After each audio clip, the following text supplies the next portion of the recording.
Welcome back to Trinidad and Tobago. Well, the man at the center of the latest controversy, another email scandal. He has been accused of a number of things, including, and let me not get this incorrect, because I do a number of pre-action protocol letters, looking at questions of equal time, taxpayers' dollars, the PNM saying we will expose all of them. We had Senator Faris Al-Rawi making a number of statements about him this morning. Phillip Alexander. Phillip, good morning. How are you? I'm fine, good morning. Your name is being quite popular over the last 48 hours. Yeah, and and I want to say this, last night I had to go and sit with my mother and father because they're not happy. They're not happy. Have you been a bad boy? Well, my mother thinks so, and I had to go and explain to her because this little stunt that Camille Robinson Regis just pulled on the platform. I mean, when you read, even what she read about what Equal Time proposes, it didn't ask for taxpayers' money. It didn't ask for taxpayers' money.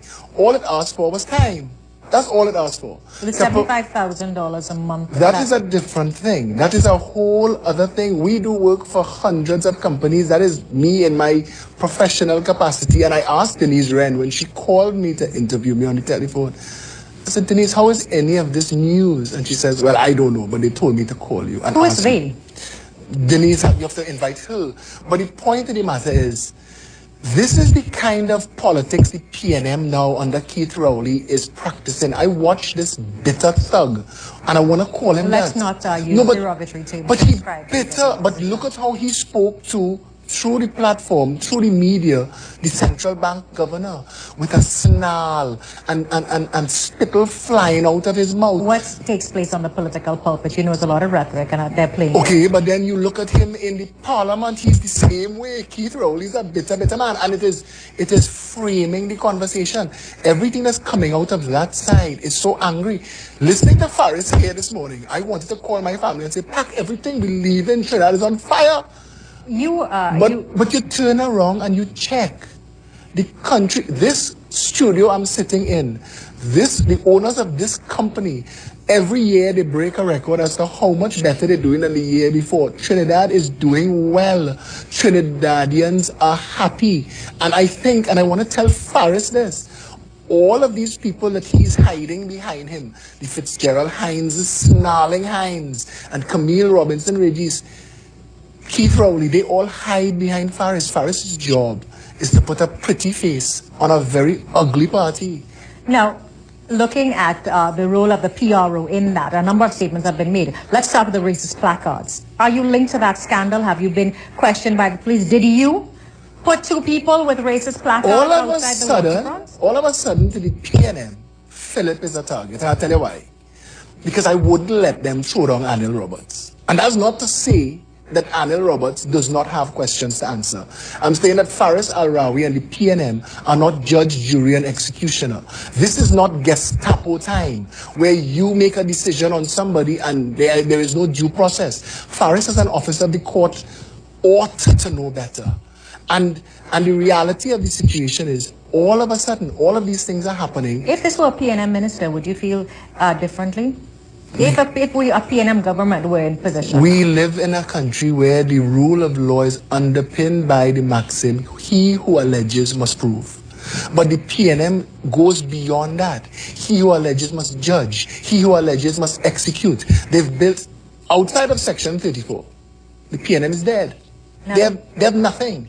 They have nothing. Keith Rowley has to build everything in orbit of Section 34 and bring it back to that. Faris Al-Rawi being on CNC3 news set the night that the AG and the state won that appeal, it was disgusting to me. Yeah, but because the opposition side. But this is why I talk equal time. This is why I'm saying I want to do a show called Equal Time. Faris would have been allowed to come and ad hominem himself all over the screen. Yeah, but and the AG would have had his turn as well. Yeah, but the AG had a press conference, and the AG had a press conference during the day, and the opposition has been beating this drum. Correct. So it's the idea. You're right, but the PNM knows how to have press conferences too. Having Faris come on the news sent a message, and it sent the wrong message, because what Faris had to say wasn't news, and then he told an outright falsehood. No, when he said that the PNM's march is what ended Section 34. All of that was dealt in the judgment. You know all of that. But we're talking about Trinidadians need to be told that what he said on the CNC3 set was not true. that his march was 6 days after the government dealt with the public's response. No, I keep telling people to get a copy of the judgment, all of these things, and I'm taking the politics, all of this is dealt with the Justice Smith, Justice Jamada, and Justice Menonga, who wrote and that's a judgment. But the racist placard incident, you heard what Senator Ravi. Emma, I was front and center of the Hyatt that day. And did you the see Parliament. anybody? When that happened, it was away from us. We were there. I was with the government. We had ministers there. We were engaging the crowd. They came to see their government and give them wild support. Who even thinks about racist placards? Were you involved in Heba, in my entire track record, have you ever even heard me advocate that kind of negative politics? That is the PNM style. I am all about rainbows. I'm all about jelly beans. Trinidad is a beautiful place to live. So you're saying that you or your company, there was no email linking you or any sort of plot to discredit the political leader? You see, what she did, what Camille Robinson Regis did was a little segue on the platform. She opened with my equal time proposal and she closed with Rodney Charles's, his view as to how to deal with Rowley. And she made it sound like it was all one and part of the same thing, like I was part of any discussion that had to do with discrediting Rowley. Rowley doesn't need to be discredited. He discredits himself. He stood up on that same platform, and I want to put this in the public domain. He said, judge him on his record, and that's what I've been doing. Okay, but looking, have you been hired by the UNC to start a smear campaign? Absolutely not. I don't smear. What I do is lift. Have you been hired by the UNC? I wrote Rise. You see that campaign, Rise? I wrote that. That was supposed to be a twinning of Laventille and Westmoreland and Beetham and Durrett Gardens and raise everybody to the same level and get us to a better place in this country. Okay, but a better place, and we're looking at racist placards. And I want to ask you about your political affiliation as well, Philip. One of the questions raised by Senator Ravi, and you saw the interview, was the fact that he sat with you. You made notes. He sat with you and he listened to you talk about Section 34. Yeah, you criticize the government, and then all of a sudden you're their biggest supporter. Absolutely, Hema. I will continue to be regardless of whoever is in government. What Caroline C. Prasad-Dejan tried to say on the same seat today, I do. When I was a member of the Congress of the People and the Congress of the People joined with the Pfizer Accord with Jack Warner, I stepped back. Have you been bought out by the UNC? I have been very public against Jack Warner from the very start. I thought he needed to come clean on a lot of things even before. And no, I cannot be bought out. I'm not for sale. Faris, these are the notes that I made. I'm going to get back to those notes and we're going to respond to all that. But Akash Samar is standing eagerly at the sidelines there. Akash, no, you can't enter the conversation. I'm just joking. What are we following in news this morning? Oh, I think we should have provided him with a piece of paper. It looks kind of bad on our part that he had to take notes on his hand. Yes. But I know Mr. Alexander is also, of course, a big fan of CNC3 News. So it's nice to have him on the set. It is a pleasure to meet you. But I'd just like to put the public on notice for something here, that from now till May 2015, please be aware of something called agenda. And I don't mean it, of course, into Mr. Alexander, but everyone has an agenda. And us in the media, I can't say we're 100%, innocent of that at times. Now, you just opened a whole lot of But no, there's going to be a lot of agendas put forward from now till next year election. And it's your job as citizens to not allow anyone else to think for you. Well, let all the facts be put out there, both sides. And I think that's why you make a judgment on your own and ask yourself, what are you voting for? Or against? What are you voting for? Are you prepared to vote for yourself for job security? Are you voting for lower food prices? Are you voting for, more electricity in the area? Water. What are you voting for? And take the theater out of the parliament. Take the theater out of politics, and vote for yourself. Vote for something that would enhance your life. And we have all this tit for tat from now leading until next election. But please do not, take away from the issue. Focus on the issue. There's going to be a lot of distractions from now till next year. And I'm asking you as a journalist, and I'm asking you as someone who is very concerned about the future of this country. I am not launching. It is I want to completely void of politics. This is completely void of politics. I feel like I should have some placards up saying vote Akash. Not at all. And I really think people need to start thinking for themselves. And I do, I encourage everyone. I told the issue of the march, and I will say that in the judgment, the three justices of appeal did say that public pressure played played no part in their judgment. The judgment is only 57 pages long. It should be on the court's website. Go out and read it. And they did say that the exact term was collective responsibility as it relates to that fiasco. But Akash is right. We are in the silly season. You will see a number of theatrics. Go out and find out the information yourself. But we are looking at what is taking place, a smear campaign, hacking, what's taking place. Take a very short break and we come back, we'll have more for you as we continue our discussion with Phillip Alexander.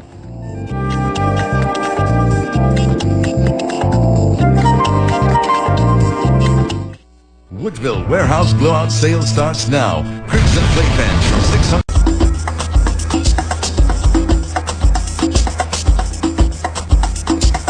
Welcome back, Trinidad and Tobago. We're continuing our conversation with Phillip Alexander, and we just saw the birth of Akash's political career. Yes. Akash, well done. He's too young to be in the Senate, though. I'm going to just let the... He's not yet 25? No, he's not yet 25. He's Not the doing politicians know that as He's well. doing well. He's going to do well. Akash, you're going to do well. I felt proud to be here at the birth of your political career. I look forward to... We can't see him in the Senate just yet. Give him 2 years again and he'll be fine. But continuing this conversation, Phillip, on a more serious note, 1 year saying that you're not bought out. Then what caused a change of heart? You were once very anti-government. But I just told you I was very pro-Congress of the people. Again, all of the things that Carolyn C. Prasad Bechan says. At the age of 12 years old, I was selling barbecue tickets and putting flyers in mailboxes for the ONR. Robert Myers, Vernon de Lima, the late Arthur Napoleon, Raymond Robinson, Carl Hudson Phillips, Clive Panton, Uncle Clive, and the Woodbrook Action Committee. I've been involved from childhood. I love politics, the politics of the center. I grew up on O'Connor Street in Woodbrook. They have no racism. I left the COP over the Pfizer Accord with Jack Warner. That is public. I wrote 1 million words. The Guardian used to have me on center stage twice a week, sometimes 2 articles a day. When Keith Rowley couldn't find his pants and his voice, I was the voice of the opposition. For the first 2 years against this government, I fought against them because I fought against Jack Warner. And I want to tell you something. And so it's because Jack Warner's left that you have now become embraced. I said that on a public platform to the Prime Minister. I said, the day Jack Warner leaves your government, I will work for you for free. And the day he left, taxpayers' dollars to destroy and discredit Keith Rowley? Well, I want to tell you something. Faris, Camille, Hines, and Rowley are there with their microscopes and their magnifying glasses poring over documents. And all they found so far to smear Phillip Alexander is that I said to the government, give me an hour every evening to have a show called Equal Time where everybody could have their say on a balanced footing. That's all I'm trying to do. And did they link you to the racist placards? I think they want to link me to stuff to discredit me, but that's the game they play. They scandalize you. They go out there. Keith Rowley, he's calling people discredited. Keith Rowley's track record is about discrediting. He stood up in the parliament and said he told his leader, his prime minister, way back in 2003 of massive bid rigging and corruption under Udicott, under Colahart. Yet he sat in that cabinet for 6 long years until 2009 when he was fired. Keith Rowley toed cabinet line, accepted cabinet responsibility. What do you do for the UNC? I am a supporter. I made a proposal to Rudal Munilal. The Guardian said yesterday I'm a strategic something for the political. That is all crazy talk. I am Phillip Edward Alexander, social and political activist. I am a supporter of Kamala Prasad Bisesa. I think she's a genuine article. I love her dearly. I actually have learned to really understand the AG, Anand Ramlogan. And I told him, I said, you know, if Trinidadians knew you the way we get to know you now personally, you'd be AG forever. There is something wrong in the government's communication mechanism. They do it wrong. They do excellent PR, bells and whistles. But the actual communication with the public, they fail at that. Prakash Ramada has this whole image of being weak. He is a very strong man. You know what it is to be the political leader of the Congress of the people and sit and hear your members being bought out by ILP and other people, niggling at you to break up the partnership, and you have to stand at I'm that. going to read this text for you that we got earlier this morning. This is on the TMB email address. Phillip Alexander is exploiting the political needs of the UNC by feeding on taxpayers' money, surreptitiously being funneled to them by government operators. That is You could say anything about anybody. I could tell you this morning that somebody sent me an email saying that Faris Al-Rawi's father was part of Saddam Hussein's inner guard. Well, okay, you don't have evidence of that, and that we will not, and I will not allow that. But that text that you just read, similarly, there is no evidence. We've gotten to a point where Camille Robertson-Regis said that But she had emails. And that's where we're supposed to be having this discussion. Because what Faris tried to say this morning about a wide, broad email... Yes, because I asked specifically, he said the PNM is not engaged in hacking, and that somebody was just disgusted at the race policy. I need to say this. One conversation between Dr. Monilal and myself that had no other witnesses to it, just a private conversation with the expectation of privacy, was hacked. Camille Robinson-Regis has to explain to the Trinidad and Tobago Police Service how she comes to be in possession of a private email between two citizens, one of them functioning as a minister. So it's only you and... And what did this email contain? Was this... everything that she read out about equal time, and I could email it to you, you could put it on your screens, the show itself would be the sexiest show on TV. Everybody will want to be a part of it. What Equal Time does is it creates an environment for what Faris did on CNC3 to say it to the AG's face. And we could all laugh about it. Maybe people just don't like you, Philip, and they decided to give the information to that. I think I am a very lovable guy. This can't be about that. This has to be about, if for me to get in play, for the PNM to unleash their hell on me, it means they see me as a threat. Keith Rowley wants to send coded messages. Keith, you want to come at me? Come at me. You're threatening the Prime Minister to come at you? You come at me. You say, judge you on your track record. Your track record, I live in Diego Martin West. Diego Martin West is now a hotspot and a flood zone. Are you being paid taxpayers' dollars to discredit Dr. Rowley? Was there a proposal which says Nobody pays me to discredit Dr. Keith Rowley. What I do for Trinidad. Dr. Keith Rowley is not being discredited. He's being exposed. The man is a bitter, angry man. And like Saddam Hussein and Hitler and Mugabe before him, they all had to be elected before they unleashed chaos. PNM under Keith Rowley's chaos for this country. But do you just get... Is it that you just attack everyone? You're known not only to attack the PNM. Akash just came and said, here, Trinidad, use critical thinking. People like me, we provide the platform for that critical thinking. Because if I didn't ask David Abdullah if he was a madman, David Abdullah came and said on the news, and he was allowed to say into the news that if police killings in the ghetto don't stop, that they should take matters into their own hands or something to that effect. That is crazy talk. As a political leader, somebody has to say, whoa, cool down the rhetoric. But you must admit, you've taken a full 180 in the beginning of beating the partnership to now, I love Kamla Pasado. But look at this. I was one of the strongest voices against the PNM. I was one of the strongest voices. Patrick Manning, I worked very hard to see the Patrick Manning administration collapse. And it is only because of the Jack Warner Association that I didn't go further into the COP earlier on in 2010. I wanted nothing to do with Jack. I did not want to be a hypocrite.